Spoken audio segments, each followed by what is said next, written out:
Hello students and aspirants, स्वागत है आपका हमारे YouTube channel daily GS dose पर। हमेशा की तरह एक बार फिर हम हाजिर हो गए हैं एग्जाम अपडेट इंपॉर्टेंट वीडियो के साथ।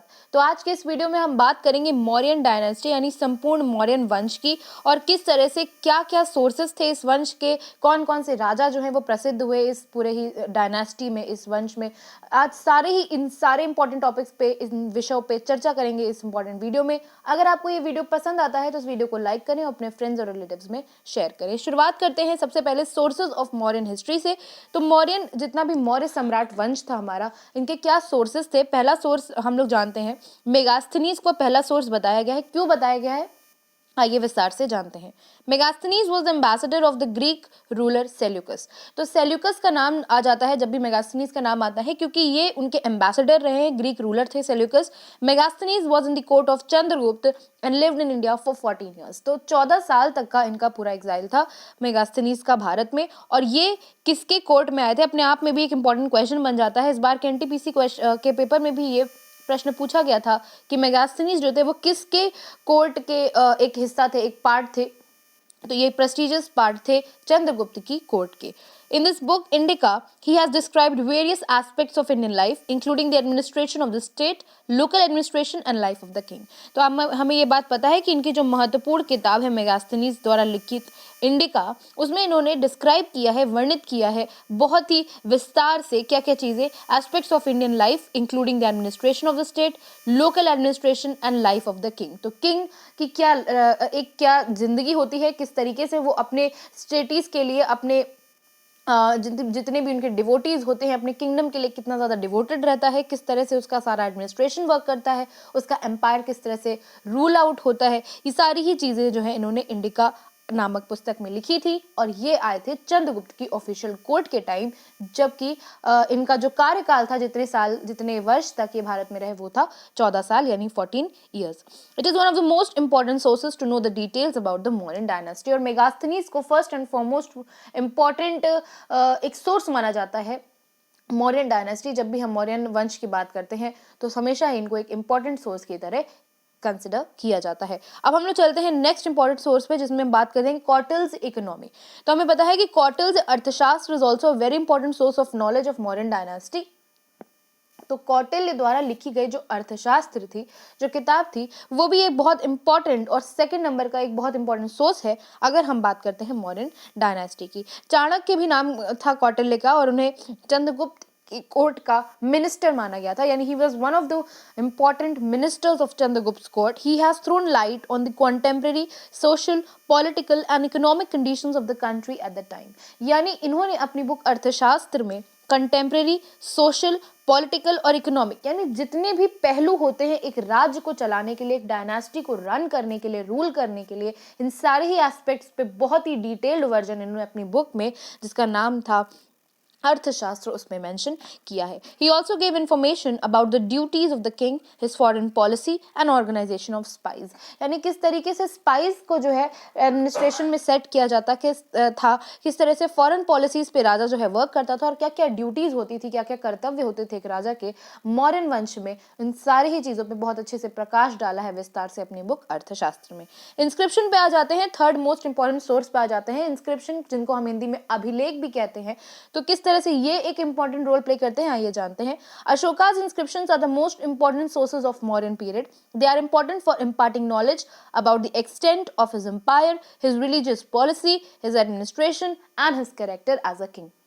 तो इंस्क्रिप्शंस यानी जो मौर्य वंश के जो अशोक के इंस्क्रिप्शंस पाए गए थे, जो अभिलेख पाए गए थे, उसमें भी बहुत अच्छे से विस्तार तरीके से उनके एम्पायर का एक्सटेंड, यानी कहाँ से कहाँ तक उनका एम्पायर फैला हुआ था, क्या उनकी रिलीजियस पॉलिसीज थी, यानी धार्मिक पॉलिसीज क्या क्या थी, कौन से धर्म पे बहुत ज़्यादा कटिबद्ध थे लोग, कौन से धर्म को धर्मनिरपेक्ष थे या नहीं थे, इस तरह से सारी जितनी भी चीज़ें धर्म से और उनकी पॉलिसी से जुड़ी थी वो सारी चीज़ें उसमें अभिव्यक्त हैं। एडमिनिस्ट्रेशन की बातें की गई हैं और राजा के कैरेक्टर की बात की गई है कि किस तरीके से क्या क्या नॉर्म्स अपने बिहेवियर में लाकर राजा अपने किंगडम को या डायनास्टी को रूल करता था।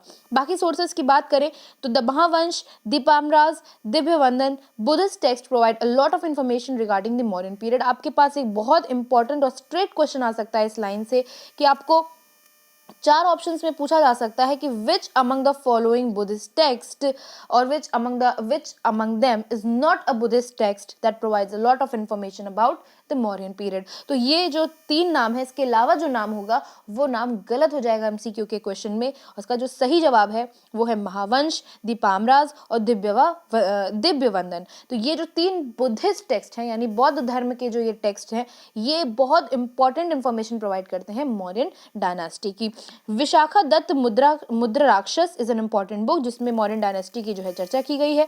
Puranas, Tibetans and Nepali book are also important, क्योंकि इन बुक्स में भी तिब्बत की जो किताबें हैं, नेपाल की जो किताबें हैं, पुराणों में भी मौर्य वंश की जो है बहुत अच्छे तरीके से वर्णन किया गया है। The Junagadh inscription which was written by Rudradaman is also an important text when we consider the knowledge for the Mauryan dynasty. यानी ये हमारे कुछ बहुत इंपॉर्टेंट सोर्सेज हैं जिसमें हमने पहले बात करी महावंश, दीपामराज और Divyavadana which is a Buddhist text. Next हमने बात करी विशाखा दत्त की Mudrarakshasa which is an important book.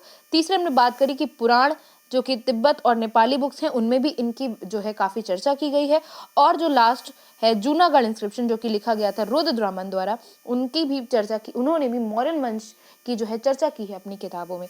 तो इस तरीके से ये बहुत सारे सोर्स जो है कंपाइल करके हमें बताते हैं कि मौर्यन डायनास्टी यानी संपूर्ण मौर्यन वंश क्या था और किस तरीके से क्या क्या उनकी एडमिनिस्ट्रेटिव पॉलिसीज थी, रिलीजियस पॉलिसीज थी, क्या उनका अपना कोर्ट स्ट्रक्चर था। ये सारी चीजें आज हम विस्तार से जानेंगे। शुरुआत करते हैं एक नई हेडिंग से, rise of the Mauryan empire. अगर आप हमारे वीडियो को फॉलो कर रहे हैं और यहाँ तक पहुँच चुके हैं तो आप इस वीडियो की और इसमें जितना भी कंटेंट हम लेकर आए हैं, एक्सक्लूसिव कंटेंट आपके लिए, उसके इंपॉर्टेंस को समझ गए होंगे और इस वीडियो को कहीं भी अंत तक स्किप नहीं करेंगे, क्योंकि इस तरीके के जो छोटे छोटे क्वेश्चंस होते हैं वही हमारे आने वाले पेपर्स में पूछे जाएंगे।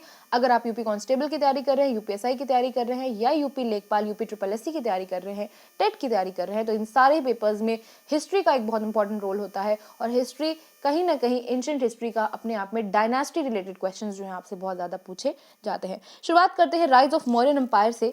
The Mauryan empire started from Magadh and was founded in 321 BC by Chandragupta Maurya. तो अब पहली लाइन में ही आप देख रहे हैं कि कितने तरीके से महत्वपूर्ण सवालों को हमने एकदम एकत्रित कर लिया है। कहीं पे भी आपको wastage of time and wastage of line as well नहीं मिलेगा। तो शुरुआत हो रही है, कह रहे हैं कि the Mauryan empire started from Magadh. तो मगध अगर आप बात करें हम महाजनपद की, तो 16 महाजनपद में एक सबसे इम्पोर्टेंट और बड़ा जो महाजनपद था वो मगध था। और मगध में ही इस मौर्यन वंश की जो है स्थापना की गई थी बाय चंद्रगुप्त मौर्य इन 321 BC, यानी 321 BC में मगध में चंद्रगुप्त मौर्य द्वारा मौर्यन वंश की जो है स्थापना की गई थी। Mudrarakshasa written by Vishakhadatta beautifully summarises the rise of Chandragupta Maurya with the help of Chanakya. और किस तरीके से चाणक्य, जिनको हमने भी as an important source consider किया for the Mauryan empire and the dynasty, तो इनकी जो बुक थी कौटिल्य और चाणक्य, आप इन्हें किसी भी एक नाम से आप इनको बोल सकते हैं, इनको आप कंसिडर कर सकते हैं, दोनों ही नाम इनके थे। इनकी जो बुक थी अर्थशास्त्र, उसमें भी इन्होंने बहुत अच्छे से लिखा हुआ है कि किस तरीके से इनकी हेल्प की वजह से चाणक्य की जो अपनी पॉलिसीज थी और उनके जो गाइडेंस थे उन पे सारा ही वॉक करके कैसे चंद्रगुप्त मौर्य ने अपनी डायनास्टी को एक बहुत अच्छे एक्सटेंट तक पहुंचाया। मुद्र राक्षस जो कि विशाखा दत्त द्वारा लिखी गई है, उसमें भी इस बात का बहुत अच्छे से चित्रण और वर्णन है। चंद्रगुप्त मौर्य जो है वो पैटर्नाइज करते थे जैनिज्म, यानी जैनिज्म को फॉलो करते थे। जैन धर्म की एकदम आप कह सकते हैं कि काफी ज्यादा उनके प्रिंसिपल्स पे ये वर्क करते थे और लोगों को संबोधित करते थे जैनिज्म को फॉलो करने के लिए। Pataliputra which is modern day Patna was capital of Mauryan empire. और मौर्यन एम्पायर का 321 BC में जब चंद्रगुप्त मौर्य ने इसकी फाउंडेशंस रखी, तब पाटलिपुत्र जो आज का मॉडर्न डे पटना है वो इसकी कैपिटल सिटी होती थी। अब हम बात करते हैं एक्सपेंशन की। Mauryan empire was one of the world's largest empires of the time and expanded to an area of 50 lakh kilometre square. तो आप देख रहे हैं कि 50 लाख स्क्वायर किलोमीटर एरिया पे वर्ल्ड का लार्जेस्ट एम्पायर था ये उस समय का, which expanded to such a large area living the parts of north eastern India, Kerala and Tamil Nadu. The Mauryans ruled over the rest of Indian subcontinents, leaving the parts of North India, Kerala and Tamil Nadu. तो आप देख रहे हैं कि किस तरीके से सिर्फ नॉर्थ ईस्ट इंडिया हमारे जो 7 स्टेट्स हैं नॉर्थ ईस्ट के, वहाँ केरला और तमिलनाडु को छोड़ के लगभग पूरे भारत पे, पूरे इंडियन सब कॉन्टिनेंट पे मौर्य वंश का जो है राज था, उनका जो साम्राज्य था वो फैला हुआ था। अब हम आगे बात करते हैं, एक मैप के थ्रू आपको समझाने की कोशिश करेंगे, अगर आप चाहें तो इसका स्क्रीनशॉट भी ले सकते हैं कि किस तरीके से 265 BCE मौर्यन डायनास्टी का ये आप कलरफुल पूरा एरिया देख रहे हैं जिसमें पिंक कलर से डिनोट कर रहा है। मैं थोड़ा जूम इन करूंगी जिससे कि आपको इंश्योर हो जाए कि मैं किसकी बात कर रही हूँ। तो ये जो पिंक कोड है आपका इंडेक्स में दिया हुआ है, ये है मौर्यन डायनास्टी, यानी पूरे मैप में जहाँ पे भी आपको पिंक कलर दिख रहा है वो आपका शो करेगा कि किस तरीके से कहाँ कहाँ पे मौर्यन एम्पायर जो है वो फैला हुआ था। बात करते हैं जो नेक्स्ट आपका इंडेक्स में पर्पल कलर दिया हुआ है, वो आपको दिखाएंगी नदी की ट्रिब्यूटरीज। थर्ड में आपको कैपिटल की बात की जाएगी of Magadh, major cities, Buddhist sites, current country boundaries and states. तो आप देख रहे हैं कि मेन जो हमें देखना है, जो मेन हमारा फोकस है वो है पिंक एरिया, क्योंकि वही कवर करता है मौर्यन डायनास्टी। और आप देख रहे हैं कि नॉर्थ ईस्ट के स्टेट्स को छोड़ के और नीचे का जो हमारा केरला और तमिलनाडु का जो एरिया है वहां को अगर हम थोड़ा सा अलग कर दें तो लगभग इस एरिया की मैं बात कर रही हूँ और हमारे नॉर्थ ईस्ट की बात कर रही हूँ, तो लगभग पूरे ही मैप में आप इस पिंक कलर को बहुत अच्छे से देख सकते हैं, विच डिनोट्स कि हाँ इतने पूरे एरिया में 50 lakh square kilometre approx area में मौर्यन वंश जो है, मौर्यन डायनास्टी जो है वो पूरी तरीके से अवरंत थी और फैली हुई थी। बात करते हैं आगे किस तरीके से इनका इंपीरियल ऑर्गेनाइजेशन था। बात करते हैं, पहला पॉइंट कह रहा है account of Megasthenes in his book Indica an Arthashastra written by Kautilya describe the elaborate arrangement made in the modern administration society and economy. तो आप देख रहे हैं कि इनका जो इतना वास्ट एम्पायर था, तो बहुत जाहिर सी बात है, ऑब्वियस सी बात है कि इतने वास्ट एम्पायर का एडमिनिस्ट्रेशन भी बहुत स्ट्रॉन्ग और बहुत रिजिड रहा होगा। तो इस इंपॉर्टेंट एडमिनिस्ट्रेशन की जो चर्चा है वो मेगास्थनीज ने अपनी बुक इंडिका और कौटिल्य ने अपनी बुक अर्थशास्त्र में बहुत अच्छे से की है। अगले पॉइंट की बात करते हैं, the empire was divided into province which was under princes along with it a dozen department, यानी लगभग 12 departments. The arm force containing 6 wings were also maintained. Chandragupta established a well organised administrative system and give it a sound financial base. तो आप देख रहे हैं कि किस तरीके से एम्पायर को, यानी पूरे ही वंश को, पूरा जो माफी चाहती हूँ, पूरा ही जो डायनास्टी थी उसको, एम्पायर को डिवाइड किया गया था प्रोविंसेस में, जो रूल किए जाते थे प्रिंसेस द्वारा, और उनके अंडर बहुत सारे डिपार्टमेंट्स होते थे, आर्म फोर्सेस होते थे जिसके अंदर कुछ विंग्स होते थे, और इस तरह से इनका जो इफेक्टिव ऑर्गेनाइज्ड एडमिनिस्ट्रेटिव सिस्टम था वो वर्क करता था along with the sound financial base. अब हम बात करते हैं list of rulers of modern dynasty. अब आज के वीडियो का मोस्ट इंपॉर्टेंट पार्ट है ये, क्योंकि ये वीडियो और ये प्रॉपर टैब्लॉइड फॉर्म जो है आपको डिनोट करेगा, इंडिकेट करेगा कि कौन सा एम्परर कौन इस पर्टिकुलर मौर्यन डायनास्टी में कितने ड्यूरेशन के लिए आया और उनका क्या इफेक्टिव रोल रहा। शुरुआत करते हैं एम्परर चंद्रगुप्त मौर्य से। तो चंद्रगुप्त मौर्य में आप देख रहे हैं कि इनके में 321, because he was the very founder of this Mauryan dynasty, so that started from 321 BC to 298 BC। तो आप देख रहे हैं कि किस तरीके से इनका काफी लंबा एक हम कह सकते हैं कि एक एरा इनका चला in the Mauryan dynasty, also because he was the founder. Next पे आते हैं तो बिंदुसार जो थे वो इनके सक्सेसर थे और इनका जो रूल था वो चला 298 टू 273 BC। उसके बाद एम्परर अशोक आए, बिंदुसार के बेटे थे ये, और इनका जो रूल था, अशोका भी बहुत एक बड़े मौर्य किंग थे, तो इनका भी जो रूल था वो 273 से 232 BC के लिए चला। आपके लिए एक छोटा सा क्वेश्चन है, आप हमें कमेंट सेक्शन में बताइएगा कि अशोका की जो मृत्यु हुई थी, अशोका जो मौर्यन किंग थे, उनकी मृत्यु किन कारणवश हुई थी, वो कारण, वो रीजन आप हमें स्टेट करके कमेंट सेक्शन में बताइएगा। चलते हैं फोर्थ पॉइंट पे, और फोर्थ रूलर है कुणाल मौर्य, जिनका जो है बहुत छोटा सा लिमिटेड शासन था मौर्य वंश में, 230 टू 228 BC। बात करते हैं दशरथ मौर्य की, जिनका शासन 228 टू 224 BC केवल 4 साल का था। उसके बाद संप्राति मौर्य, जिनका शासन केवल 5 से 6 साल का था, और उसके बाद शलिसुख मौर्य 215 टू 202 BC। तो आप देख रहे हैं कि लास्ट के कुछ जो सक्सेसर्स और रूलर्स रहे हैं वो बहुत ज्यादा इफेक्टिव ऑर्गेनाइज्ड मॉडर्न रूलर्स नहीं रहे हैं, लेकिन अगर हम कुणाल मौर्य तक बात करें तो इनके ऊपर तक जितने भी एम्परर्स रहे मॉडर्न डायनेस्टी के, they have played a very important role in distinguishing and canvassing their modern dynasty in a very particular way. तो हम बात करते हैं आगे एट्थ रूलर जो है वो है देववर्मन मौर्य, जिन्होंने रूल किया 202 से 195 बीसी तक। उसके बाद हमारे शतधन्वान मौर्य हैं, जिन्होंने रूल किया 195 से 187 बीसी के बीच। उसके बाद बृहदत्त मौर्य हैं, जिन्होंने 187 से 185 बीसी यानी 2 इयर्स के लिए रूल किया। तो इस तरह से ये पूरी एक क्रोनोलॉजी बनती चली आई है 10 रूलर्स की।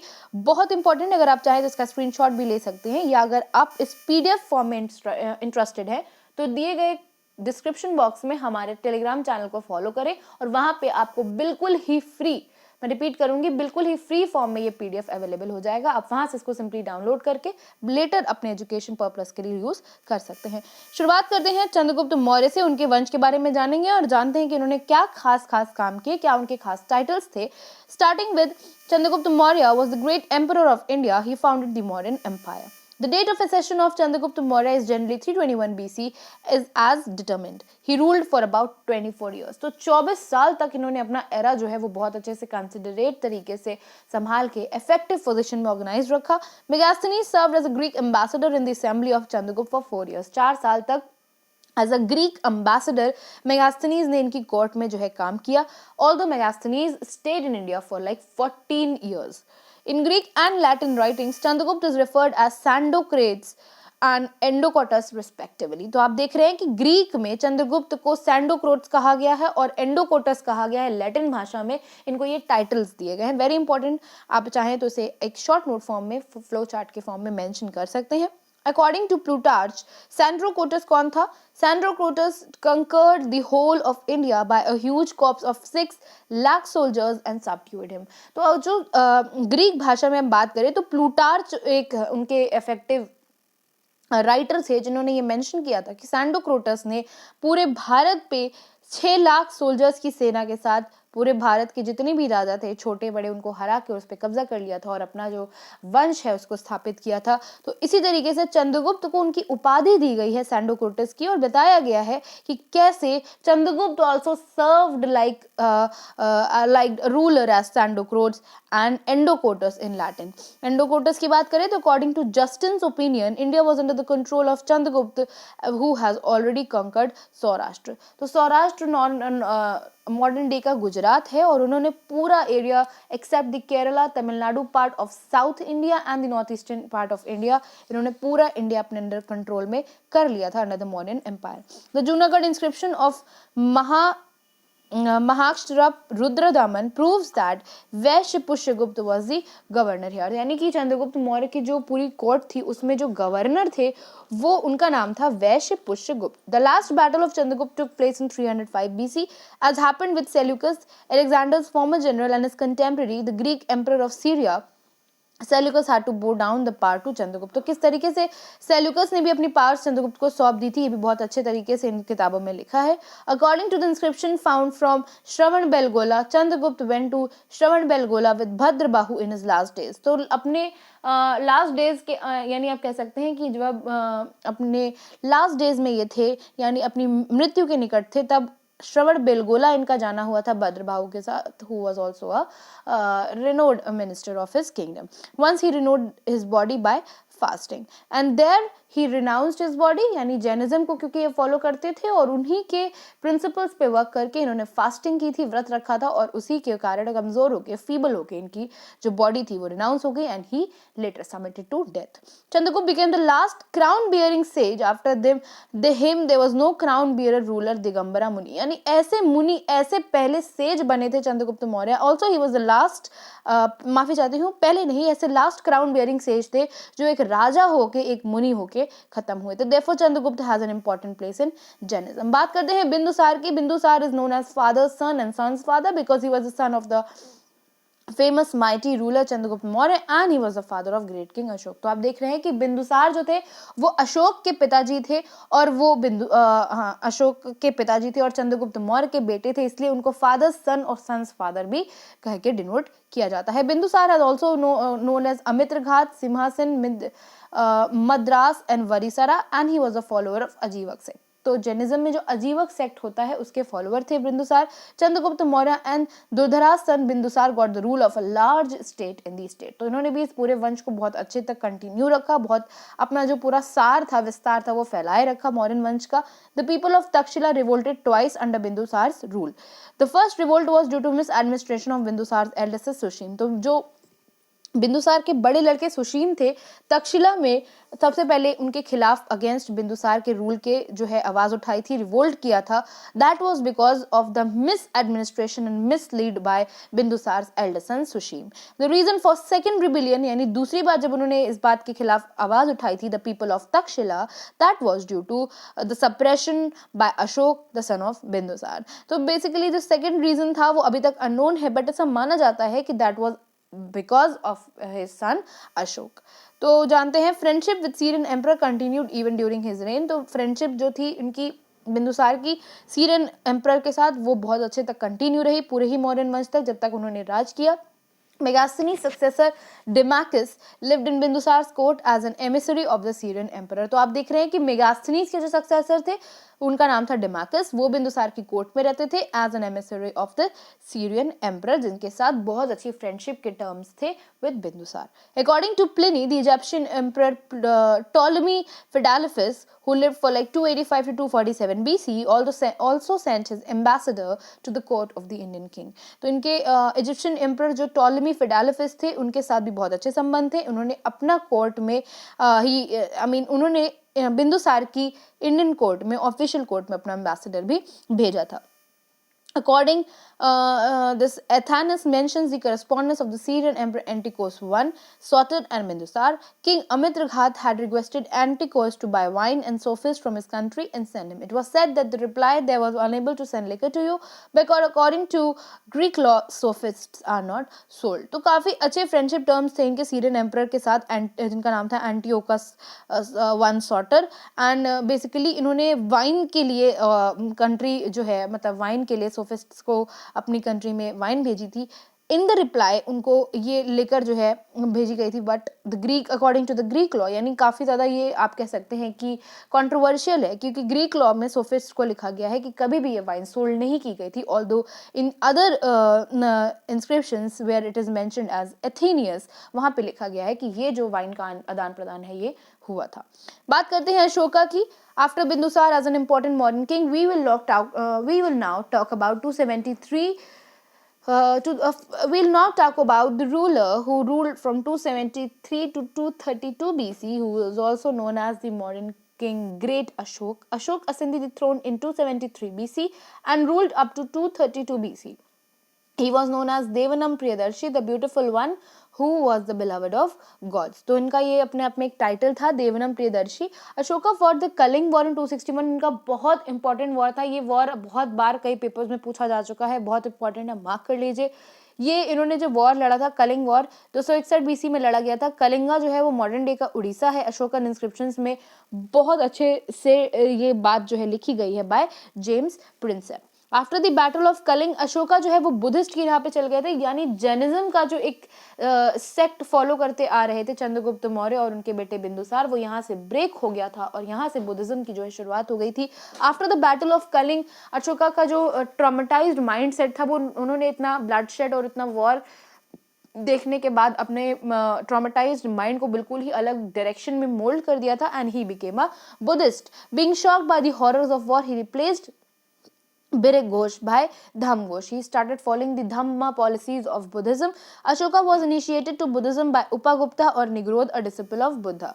So basically बुद्धा के एक डिसिपल थे निग्रोध, उनके ही आप कह सकते हैं कि अच्छे प्रिंसिपल्स और गाइडेंस के under Ashoka started following the Dhamma policy of Buddhism. For the propagation of Buddhism, Ashoka started the institution of Dharma Matras. Ashoka के इंस्क्रिप्शन में क्या लिखा है आइए जानते हैं। पहला पॉइंट कह रहा है Ashokan inscriptions carried royal orders through which he was able to speak directly to the people. They were rock edicts and pillar edicts which were again divided into major and minor. तो rock edicts और pillar edicts पूरे पाए गए हैं Ashokan inscriptions में। 14 major rock addicts हैं अशोका में, जो उसकी धर्म की पॉलिसीज यानी बुद्धिस्ट धर्म की पॉलिसीज के बारे में बताते हैं। The Kalinga rock edict explains the principle of administration after Kalinga war. In this Kalinga edict he mentions all men are my children. तो मैं बताना चाहती हूँ कि कैसे उन्होंने मेंशन किया है कलिंग रॉक एडिक्ट में कि he mentioned that all men are my children, like कि कितनी ज़्यादा उनको एक traumatized लाइफ जीनी पड़ी after once he saw the bloodshed and the horrors of war during the Kalinga war, and then he surrendered and said कि जितने भी men हैं they all are my children, and अपने बच्चों को कोई भी नुकसान नहीं पहुंचाना चाहता है. The major rock edict 12 of Ashoka deals with the conquest of Kaling. हालांकि इनकी कलिंग पर जीत हुई थी, फिर भी इनका ये जो धर्म परिवर्तन हुआ वो उसी वॉर की वजह से हुआ था. The term Ashok was mentioned only in the Saki Minor Rock Edict. तो आप देख रहे हैं कि मास्की माइनर रॉक एडिक्ट में इस प्रॉपर अशोका जो इनको एज सच कह सकते हैं कंसिडर करके कहा गया था, वो सिर्फ इस पर्टिकुलर रॉक एडिक्ट मास्की माइनर रॉक एडिक्ट में किया गया था. अशोका और बुद्धिज्म का अपना एक बहुत बड़ा डायलेक्ट रहा है. Ashoka held the third Buddhist council at his capital Patliputra, which is modern day Patna, in 250 BC under the presidentship of Mogaliputa Tisa. तो आप देख रहे हैं कि थर्ड बुद्धिस्ट काउंसिल को जो है इन्होंने हेल्ड किया था, कहाँ पे किया था? पाटलिपुत्र में किया था 250 BC में, और उसके प्रेसिडेंट कौन थे? वो मोगालीपोटा तीसा जो थे.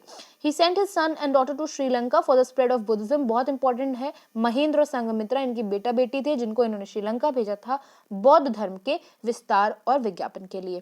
Ashoka spread Buddhism to Sri Lanka and Nepal. He is known as the Constantine of Buddhism. वहां पे इनको कॉन्स्टेंटाइन ऑफ बुद्धिज्म कहा जाता है, जिनके जरिए ये सारा बुद्धिज्म श्रीलंका और नेपाल तक पहुंच पाया. Ceylon's ruler Devanampriya Tissa was Ashoka first convert of Buddhism. और अशोका से गाइड होके और उनके अगर आप बताएं तो उनकी धर्म पॉलिसीज को फॉलो करके जो पहला कन्वर्जन हुआ था इनटू बुद्धिज्म वो हुआ था सीलोन के रूलर देवनम प्रिया टीसा का. The broader objective of Ashoka dharma policy was to preserve the social order. He ruled for 40 years and died in 332 BC. तो आप देख रहे हैं कि अशोका ने 40 साल तक रूल किया और 232 BC में इनका निधन हो गया. Once and foremost he was a Buddhist monk till then. अब हम बात करने वाले हैं मॉडर्न एडमिनिस्ट्रेशन की.